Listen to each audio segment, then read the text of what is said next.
नमस्कार दोस्तों, स्वागत है आपका हमारे चैनल पे। और आज है 28 मार्च। इंपॉर्टेंट न्यूज़ के यहाँ पर कवर करेंगे। आप सभी जानते हैं यहाँ पे कि हम लोग करंट अफेयर को हम डिस्कस करते हैं, डीएस के टॉपिक को डिस्कस करते हैं जो कि एग्जाम के लिहाज से काफ़ी महत्वपूर्ण होता है। आइए फटाफट देख लेते हैं। आज का न्यूज़पेपर में ना रसिया और भारत के बारे में जिक्र किया गया था। हमारे भारत की ओर से इनको इन्विटेशन गया है रसिया के राष्ट्रपति को कि आपको भारत आना है, और इन्होंने निमंत्रण को क्या किया है, एक्सेप्ट किया है और इसकी तैयारी हो रहा है आने को। तो यहाँ पे जो मेन मुद्दा होगा, जब यहाँ पे राष्ट्रपति आएंगे रूस के, भारत से मिलेंगे, भारत के प्रधानमंत्री से, जो महत्वपूर्ण मुद्दे पे जो बात होगा वो रसिया यूक्रेन संकट पे बात होगा और क्वाड को लेकर होगा। जब मैंने पूरा आर्टिकल पढ़ा जहां से क्वेश्चन पूछे जा रहे हैं अभी हाल फिलहाल के एग्जामों में, वो है क्वाड को लेकर। यहाँ पर देखिए, क्वाड का फुल फॉर्म याद रखिएगा, फुल फॉर्म भी पूछ लेता है, खास करके यूपी पीसीएस और बिहार पब्लिक सर्विस कमीशन वाले। क्वाड्रिलेटरल सिक्योरिटी डायलॉग होता है क्वाड का फुल फॉर्म। ये एक सामरिक मंच है जिसमें 4 देश शामिल है, अपना भारत, अमेरिका, जापान और ऑस्ट्रेलिया। ठीक है, भारत, अमेरिका, जापान, ऑस्ट्रेलिया। इसका उद्देश्य की अगर बात करें तो इंडो पैसिफिक जो हिंद प्रशांत वाला जो क्षेत्र है ना, वहां पे स्वतंत्र, मुक्त, समृद्ध और समावेशी वातावरण का निर्माण करना है।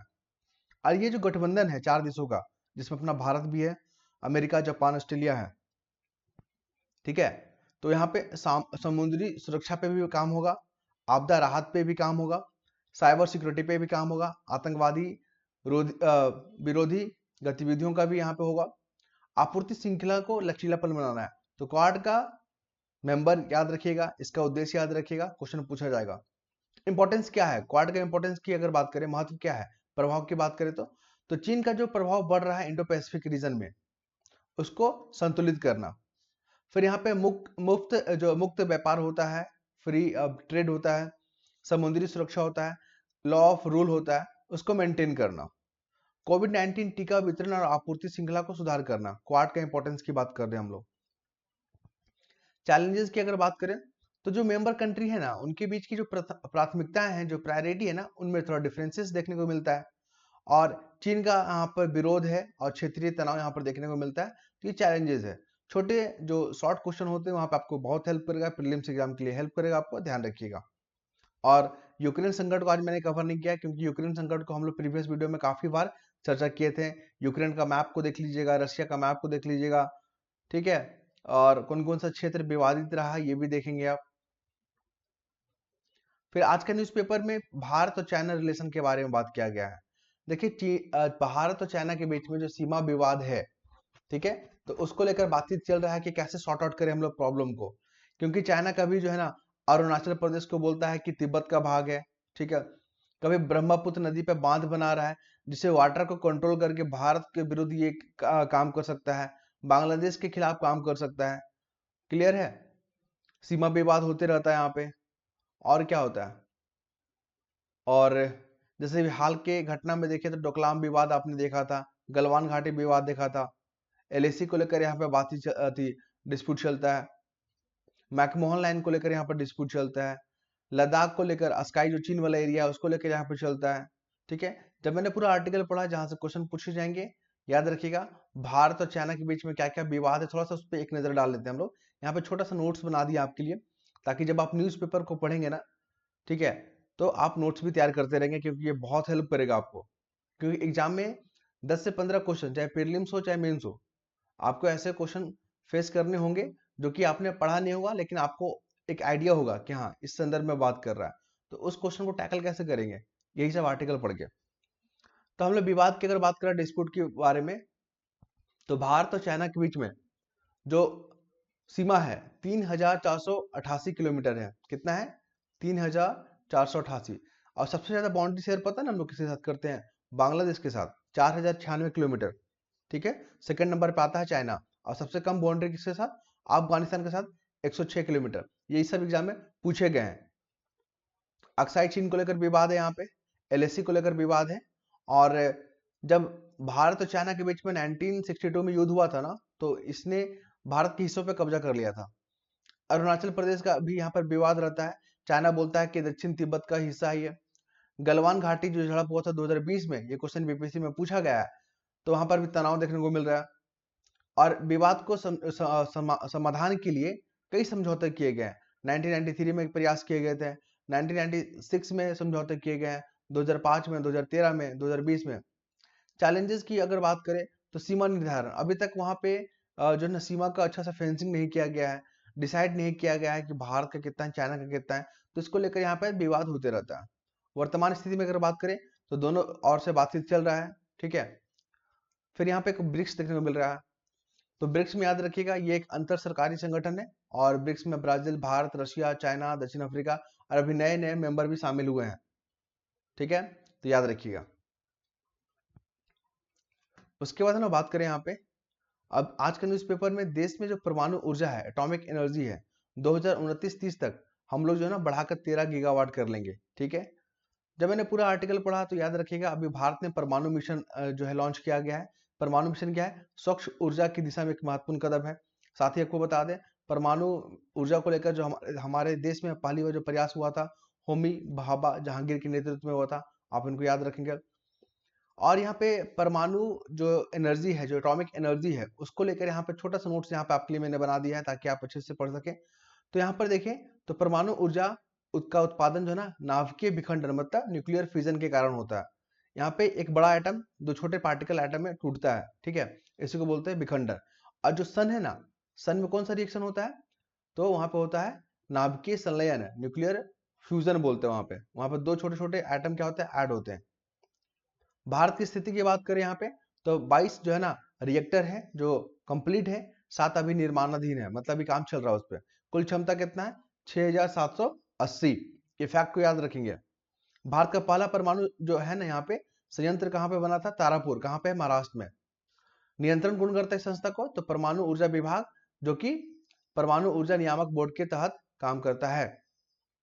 कार्यक्रम की बात करें तो 3 चरणों में इसको जो है ना लागू किया जा रहा है, थोरियम बेस्ड। देखिए भारत में थोरियम का जो है ना रिजर्व बहुत ज्यादा है, जिससे हम लोग एटॉमिक एनर्जी बना सकते हैं। लेकिन पता है चैलेंजेस क्या है? हमारे पास टेक्नोलॉजी नहीं है, और वो जो भंडार है हमारे पास किसका? यूरेनियम का, वो हमारे पास सीमित भंडार है, ठीक है, तो वो भी बहुत बड़ा चैलेंजेस है। अंतरराष्ट्रीय सहयोग की अगर बात करें तो IAEA यहाँ पे सहयोग करता है, NSG अमेरिका के साथ 1, 2, 3 समझौता, ये भी याद रखेंगे। चुनौती क्या है? तो जो कचरा है, जो वेस्टेज निकलेगा, उसको प्रबंध करना बहुत बड़ा चुनौतीपूर्ण है। रेडिएशन का खतरा रह सकता है, ठीक है।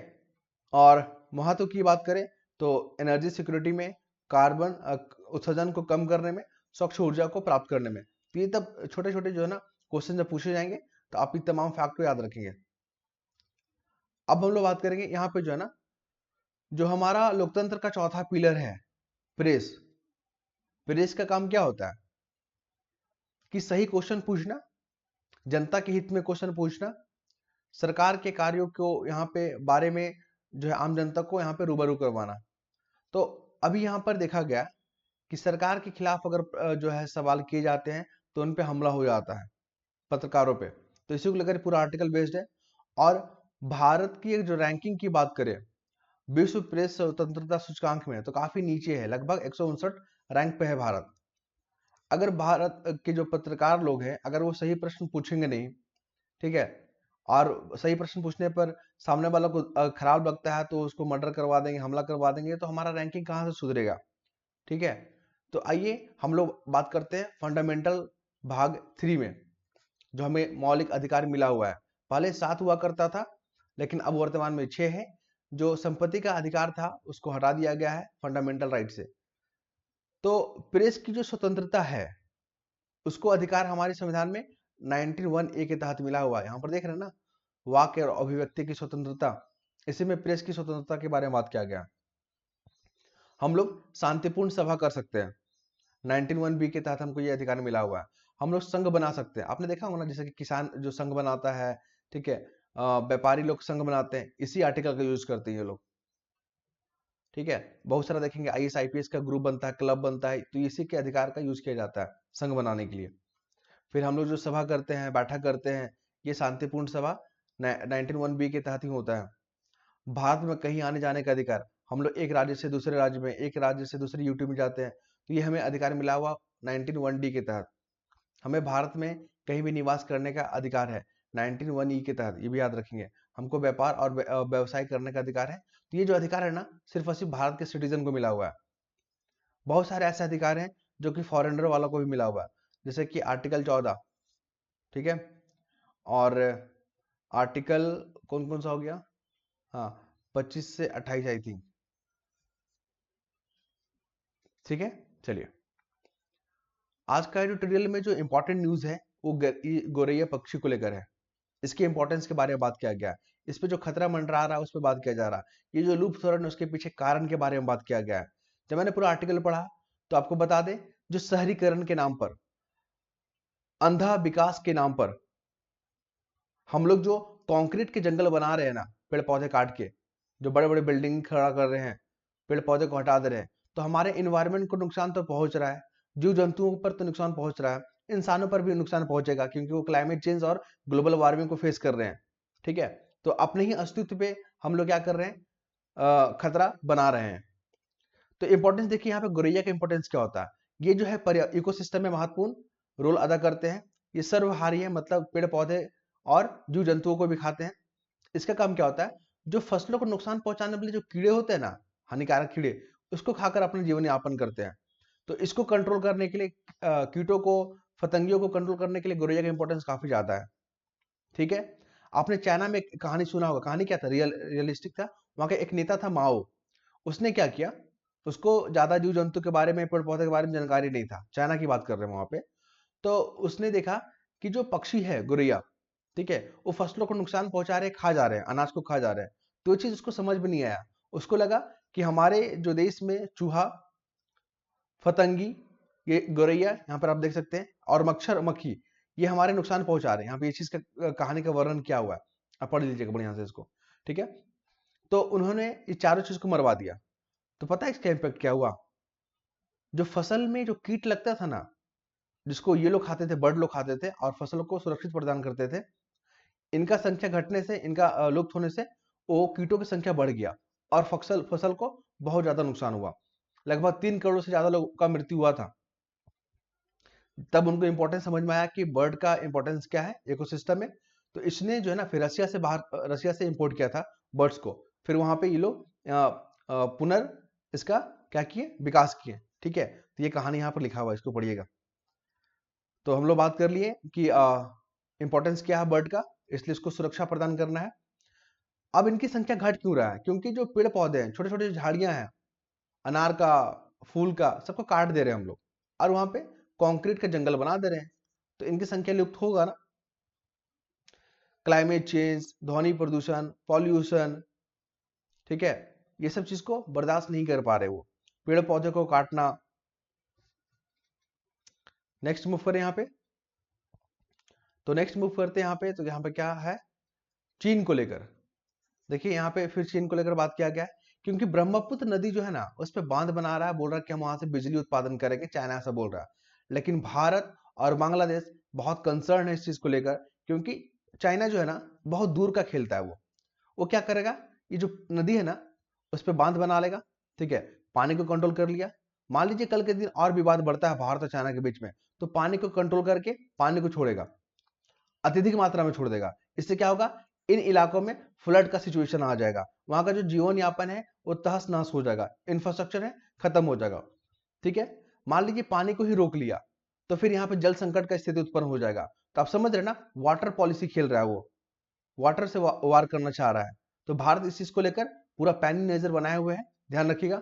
जब चाइना और भारत के बीच में विवाद वाले का पूछेगा कौन कौन सा डिस्प्यूट है, तो आप वहां पर ब्रह्मपुत्र के बारे में, अरुणाचल प्रदेश के बारे में, सीमा विवाद के बारे में, एलएसी को लेकर, गलवान घाटी, ठीक है, डोकलाम, इन तमाम क्षेत्रों के बारे में आप जिक्र करेंगे।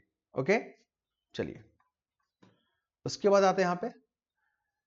और अभी जो बीपीएससी एग्जाम जो मेंस दे रहे होंगे, यूपीपीसीएस का जो मेंस देंगे ना, तो उनका जो आर्ट एंड कल्चर वाला टॉपिक है ना, उससे जुड़ा हुआ मैंने यहाँ पे कोटेशन डाला है कि जब भी आर्ट एंड कल्चर का प्रश्न का जवाब लिखते हैं ना, तो ये सब कोटेशन का यूज कीजिएगा। महात्मा गांधी ने क्या कहा था, एक राष्ट्र की संस्कृति उसके लोगों के हृदय और आत्मा में निवास करती है।